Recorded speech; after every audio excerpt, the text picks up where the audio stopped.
بسم اللہ الرحمن الرحیم۔ السلام علیکم ورحمۃ اللہ وبرکاتہ۔ نبوی ٹی وی میں خوش آمدید۔ دوستو، ربیع الاول کا یہ ماہ مبارک اپنے آب و تاب کے ساتھ رواں دواں ہے، اور اس مبارک مہینے میں ہم اپنے نبی کی سیرت کے انوکھے واقعات آپ کے ساتھ شیئر کرتے آ رہے ہیں۔ اسی سلسلے کی ایک کڑی اور ایک واقعہ آپ کے سامنے پیش کیا جا رہا ہے کہ حضرت ابو امامہ رضی اللہ عنہ سے روایت ہے، وہ فرماتے ہیں کہ بنی ہاشم کا ایک پہلوان تھا، اس کا نام رکانہ تھا۔ وہ تمام لوگوں سے زیادہ بہادر اور قوی تھا۔ وہ مشرک تھا اور وادی اعظم میں بکریاں چرایا کرتا تھا۔ ایک دن حضور صلی اللہ علیہ وسلم اپنے کاشانہ اقدس سے نکلے اور اس وادی میں تشریف لے گئے۔ آپ صلی اللہ علیہ وسلم نے رکانہ سے ملاقات کی۔ اس وقت حضور نبی کریم صلی اللہ علیہ وسلم کے ساتھ کوئی اور آدمی نہ تھا۔ رکانہ آپ کے پاس آ کر کہنے لگا، اے محمد، کیا آپ وہ شخص ہیں جو ہمارے بتوں لات و عزیٰ کو دشنام ترازی کرتے ہیں اور اپنے حکیم اور عزیز رب کی طرف دعوت دیتے ہیں؟ اگر ہمارے اور آپ کے درمیان قرابت داری رشتہ داری کا تعلق نہ ہوتا تو میں آپ سے کوئی گفتگو نہ کرتا بلکہ آپ کو قتل کر دیتا۔ آج آپ اپنے عزیز اور حکیم رب کو بلا لیں کہ وہ مجھ سے آپ کو بچا لے۔ میں عنقریب آپ پر ایک معاملہ پیش کرنے لگا ہوں، وہ یہ، کیا آپ مجھے پچھاڑ دیں گے؟ آپ اپنے عزیز اور حکیم رب کو بلا لیں کہ وہ میرے خلاف آپ کی اعانت اور مدد کرے۔ میں بھی لات و عزیٰ کو بلا لیتا ہوں۔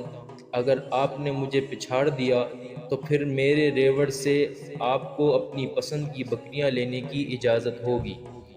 اس وقت نبی کریم صلی اللہ علیہ وسلم نے فرمایا، اگر تو کشتی لڑنا چاہتا ہے تو میں اس کے لیے تیار ہوں۔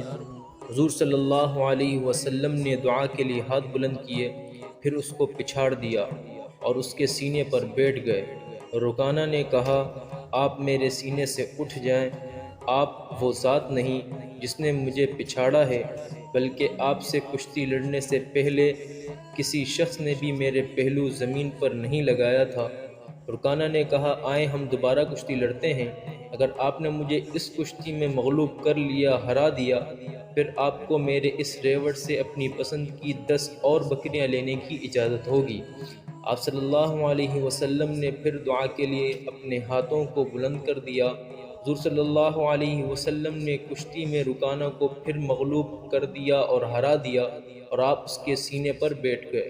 رکانہ نے کہا، آپ اٹھ جائیں، آپ نے مجھے مغلوب نہیں کیا، بلکہ آپ کے حکیم اور عزیز معبود نے مجھے شکست سے دوچار کیا ہے، اور لات و عزیٰ نے مجھے رسوا کر دیا ہے۔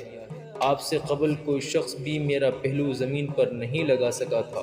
رکانہ نے پھر کہا، اگر اب تیسری مرتبہ آپ نے مجھے پچھاڑ دیا تو پھر میں آپ کو اپنے ریوڑ کی 10 ایسی بکریاں آپ کو دوں گا جو آپ پسند فرمائیں گے۔ آپ صلی اللہ علیہ وسلم نے تیسری مرتبہ بھی رکانہ کو پچھاڑ دیا۔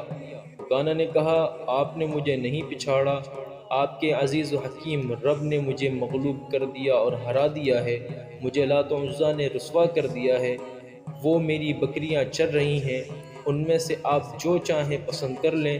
حضور صلی اللہ علیہ وسلم نے فرمایا، میں بکریوں کی خواہش نہیں کرتا، میں تو تجھے اسلام کی دعوت دیتا ہوں۔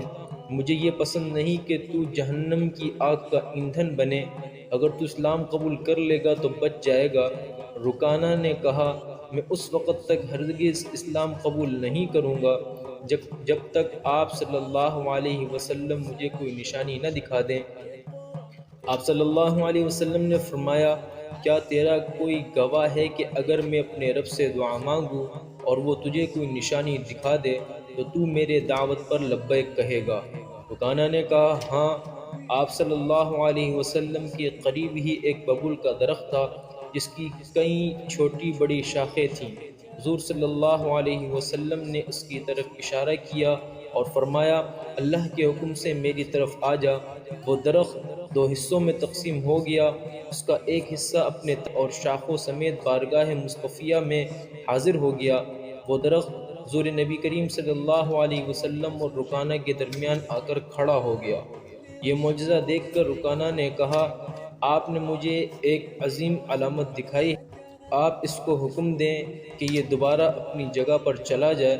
حضور صلی اللہ علیہ وسلم نے اس سے کہا، کیا تو اللہ کو گواہ بناتا ہے کہ اگر میں اپنے رب سے دعا مانگوں اور یہ درخت واپس اپنی جگہ چلا جائے تو تو اسلام قبول کر لے گا؟ رکانہ نے کہا، ہاں، میں آپ کی دعوت قبول کر لوں گا۔ وہ درخت اپنی شاخوں اور تنے سمیت واپس چلا گیا اور دوسرے حصے کے ساتھ مل گیا۔ حضور نبی کریم صلی اللہ علیہ وسلم نے فرمایا، اے رکانہ، اسلام قبول کر لے تو بچ جائے گا۔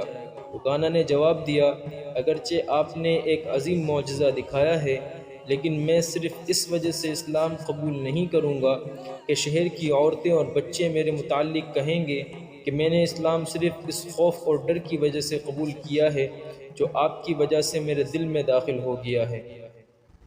حالانکہ شہر کی تمام عورتیں اور بچے جانتے ہیں کہ آج تک نہ ہی کسی شخص نے مجھے پچھاڑا ہے اور نہ ہی میرا دل مرعوب ہوا ہے۔ اب آپ اپنی بکریاں لے لیجئے۔ آپ صلی اللہ علیہ وسلم نے فرمایا، اگر تو اسلام قبول نہیں کرتا تو مجھے تیری بکریوں کی ضرورت نہیں۔ حضور صلی اللہ علیہ وسلم واپس تشریف لے آئے۔ حضرت ابوبکر صدیق اور حضرت عمر فاروق رضی اللہ عنہما بھی آپ کو تلاش کرتے کرتے اس مقام پر آ گئے۔ انہوں نے اطلاع پائی تھی کہ حضور صلی اللہ علیہ وسلم وادی عدم کی طرف تشریف لے گئے ہیں۔ یہ بات مشہور تھی کہ رکانہ کی وادی میں کوئی شخص بھولے سے بھی قدم نہیں رکھ سکتا تھا۔ وہ دونوں حضرات آپ صلی اللہ علیہ وسلم کی جستجو میں تلاش میں نکلے۔ انہیں یہ خدشہ لاحق ہو گیا کہ حضور صلی اللہ علیہ وسلم کی ملاقات رکانہ سے ہو جائے اور وہ آپ صلی اللہ علیہ وسلم کو شہید نہ کر دے۔ انہوں نے ہر نشیب و فراز میں آپ کو تلاش کرنا شروع کیا۔ اچانک انہوں نے دیکھا کہ نبی کریم صلی اللہ علیہ وسلم سامنے سے تشریف لا رہے ہیں۔ انہوں نے عرض کیا، یا رسول اللہ، آپ اس وادی میں اکیلے کیسے تشریف لے آئے؟ حالانکہ یہ بات سب لوگ جانتے ہیں کہ یہ رکانہ کی وادی ہے اور وہ تمام لوگوں سے زیادہ بہادر ہے اور آپ صلی اللہ علیہ وسلم کو جھٹلانے میں سب سے آگے ہے۔ حضور صلی اللہ علیہ وسلم نے مسکراتے ہوئے فرمایا، اس کی رسائی مجھ تک ناممکن تھی، میرے ساتھ اللہ تعالیٰ ہے۔ حضور صلی اللہ علیہ وسلم نے انہیں تمام داستان سنانا شروع کی۔ آپ صلی اللہ علیہ وسلم کے معجزے کے متعلق سن کر ان دونوں نے تعجب کا اظہار کیا۔ انہوں نے حیرت کا اظہار کرتے ہوئے پوچھا، یا رسول اللہ، کیا آپ نے رکانہ کو پچھاڑ دیا تھا؟ ہمیں اس ذات کی قسم جس نے آپ کو حق کے ساتھ مبعوث فرمایا ہے، ہم نہیں جانتے کہ کسی انسان نے اس کا پہلو زمین سے لگایا ہو یا اس کو ہرایا ہو۔ حضور صلی اللہ علیہ وسلم نے فرمایا، میں نے اپنے رب سے دعا مانگی تھی، اسی نے اس کے خلاف میری اعانت اور مدد کی۔ دوستو، یہ بھی ہمارے نبی کے معجزات میں سے ایک عظیم معجزہ ہے۔ اگر آپ کو ہماری یہ ویڈیو پسند آئی ہے تو چینل کو ضرور لائک اور سبسکرائب کریں اور بیل آئیکن کو ضرور دبائیں۔